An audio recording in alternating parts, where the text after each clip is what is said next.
दोस्तों, कहा जाता है कि जलती आग में उंगली नहीं करनी चाहिए। वहीं भारत ने बड़ी चालाकी से यह कदम उठाया है, जैसे कि सरकार ने पूरी योजना के साथ अमेरिका की आंखों में धूल झोंक दी हो। इस खबर की पूरी जानकारी देंगे, क्योंकि यह अमेरिका के लिए बेहद चौंकाने वाली है। अमेरिका ने रूस पर तमाम प्रतिबंध लगाए हुए हैं और भारत को भी इसके खिलाफ चेतावनी दी थी। बावजूद इसके भारत ने कुछ प्रतिबंधित वस्तुओं का रूस को निर्यात किया है। यह खबर अमेरिका के एक प्रमुख चैनल ने कवर की है। आपने देखा होगा कि हमारे विदेश मंत्री श्री एस जयशंकर, जब भी किसी अंतर्राष्ट्रीय मंच उनसे पूछा गया था कि क्या भारत के पास अपनी विदेश नीति के तहत कई देशों के साथ विकल्प हैं, अमेरिका, चीन, रूस आदि, तो जयशंकर जी ने हंसते हुए जवाब दिया था, हां बिल्कुल, इसमें कोई समस्या है क्या। उन्होंने आगे कहा था, अगर मैं इतना समझदार हूं कि मेरे पास कई विकल्प हैं, तो यह मेरी काबिलियत है और आपको इस पर गर्व होना चाहिए। उनकी इस प्रतिक्रिया ने स्पष्ट किया कि भारत अपनी स्वतंत्र विदेश नीति का पालन करता है और अपनी बुद्धिमानी से कई देशों के साथ संबंध बनाए रखता है। ऐसे भी इस समय भारत कैसे इजराइल का सहायता कर रहा है। अपनी कुशल कूटनीति से इन सभी बातों को लेकर इस वीडियो में आसान शब्दों में आपको बताने वाले हैं। लेकिन आगे बढ़ने से पहले इस वीडियो को एक लाइक करके चैनल को सब्सक्राइब जरूर कर लीजिए।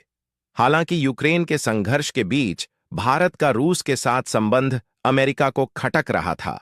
जब प्रधानमंत्री मोदी पुतिन से मिलने गए तो डोनाल्ड लू ने अपने देश में कहा था, हमने भारत को किसी भी नए एग्रीड पर हस्ताक्षर करने से रोका है। प्रधानमंत्री मोदी पुतिन से मिले जरूर, लेकिन कोई नई डिफेंस डील या बड़ा समझौता नहीं हुआ। यह बयान सुनकर ऐसा महसूस हुआ कि जैसे अमेरिका सोचता है कि वह भारत के निर्णयों को नियंत्रित कर सकता है, लेकिन हकीकत यह थी कि भारत उस समय रूस से कुछ नया खरीद नहीं रहा था, बल्कि कुछ चीजें रूस को निर्यात कर रहा था, जो कि अमेरिका के लिए एक बड़ा झटका था। मुद्दा यह नहीं था कि भारत रूस से क्या खरीदने वाला है, बल्कि असली बात यह थी कि रूस को भारत से क्या चाहिए और हम उसे बेचकर मुनाफा कैसे कमा सकते हैं। यह स्थिति तब साफ होती है जब हमें पता चलता है कि अमेरिका ने पहले ही भारत से कहा था कि रूस की यात्रा उनके हितों के खिलाफ है और भारत को वहां नहीं जाना चाहिए था। लेकिन भारत ने अपनी कूटनीति का एक नया रास्ता निकालते हुए तेल के बदले प्रतिबंधित वस्तुएं रूस को बेचकर दोनों पक्षों को लाभ पहुंचाया। आपको यह जरूर पता होगा कि इस समय भारत रूस से सबसे अधिक तेल आयात करने वाला देश बन गया है। हमने इस मामले में चीन को भी पीछे छोड़ दिया है। इसके अलावा खास बात यह है कि हम रूस को तेल का भुगतान डॉलर में नहीं करते। डॉलर में भुगतान करने का कोई फायदा नहीं होता, क्योंकि रूस खुद पर लगे प्रतिबंधों के कारण डॉलर को आसानी से उपयोग नहीं कर सकता। इसलिए हम रूस को भुगतान अपने रुपए में करते हैं। हालांकि रुपया अंतर्राष्ट्रीय मुद्रा नहीं है, फिर भी हम इसे रूस को दे रहे हैं। रूस इस रुपए को बेलारूस या किसी और देश में खर्च नहीं कर सकता। आपको यह भी ध्यान होगा कि आईएमएफ, अंतर्राष्ट्रीय मुद्रा कोष के विशेष ड्राइंग अधिकार एसडीआर के तहत 5 प्रमुख मुद्राओं का उपयोग होता है: यूरो, पाउंड, डॉलर, जापानी यन और चीनी युआन। लेकिन रुपया इनमें शामिल नहीं है, और फिर भी भारत रूस के साथ अपनी व्यापार नीति को सफलतापूर्वक लागू कर रहा है, जिससे दोनों देशों को फायदा हो रहा है। इस पूरी प्रक्रिया में भारत का नाम तो सीधे तौर पर सामने नहीं आता, लेकिन फिर भी हम रूस को अपने रुपए में भुगतान कर रहे हैं। इसका मतलब यह है कि हम उनसे तेल खरीद रहे हैं और बदले में उन्हें रुपए दे रहे हैं, जिससे रूस को डॉलर की समस्या से निपटना नहीं पड़ता। अब सवाल उठता है कि रूस इन रुपए का क्या करेगा। इसका जवाब है कि वे रुपए भारत में ही खर्च करेंगे। रूस से तेल लिया, भुगतान रुपए में किया और अब रूस से कहा, आपके पास कोई और विकल्प नहीं है तो हमारे यहां से ही सामान खरीदें, क्योंकि रूस के खिलाफ 200,000 से ज्यादा प्रतिबंध लगे हुए हैं और वैश्विक स्तर पर बहुत से देश उनसे व्यापार नहीं कर सकते। लेकिन भारत यह कर रहा है। इस स्थिति में भारत को रूस के साथ व्यापार निपटा का पूरा अधिकार मिल जाता है। रूस के विदेश मंत्री सर्गेई लावरोव भी इस बात को पहले कई बार कह चुके हैं कि भारत के साथ व्यापार बहुत महत्वपूर्ण है। भारत एक ऐसा देश जो हर परिस्थिति में खुद को ढाल सकता है। न केवल अपनी अर्थव्यवस्था को मजबूती दे रहा है, बल्कि रूस के साथ भी एक अनोखा व्यापारिक संबंध बना रहा है जो अन्य देशों के लिए मिसाल बन सकता है। यह समस्या रूस के लिए हमेशा सिरदर्दी का कारण रही है, क्योंकि अब उन्हें भारत से मिले रुपए का इस्तेमाल वहीं करना पड़ता है। भारत ने इस स्थिति का बहुत ही चतुराई से फायदा उठाया। पहले तो तेल खरीदा और भुगतान रुपए में किया, फिर उसी रुपए से रूस को कहा, अब आप इससे हमसे सामान खरीदें। रूस ने पूछा, क्या सामान? और भारत ने जवाब दिया, तुम्हारे पास जो जरूरत है बस बताओ, हम सब कुछ बेच सकते हैं।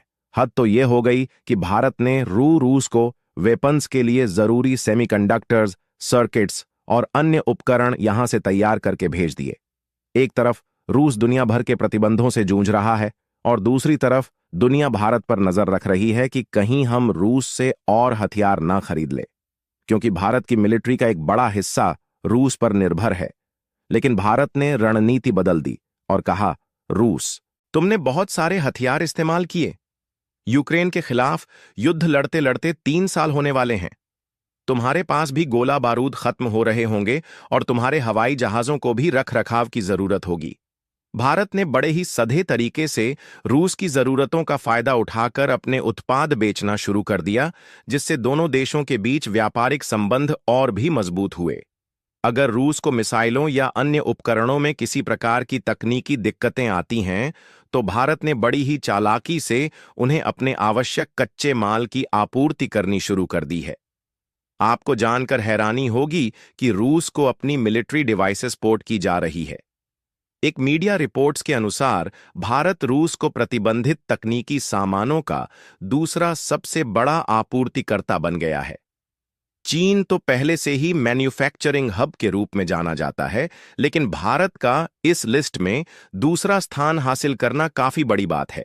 इस चीज को देखकर बड़े बड़े देश भी सोच में पड़ चुके हैं कि आखिर भारत ऐसा कैसे कर सकता है।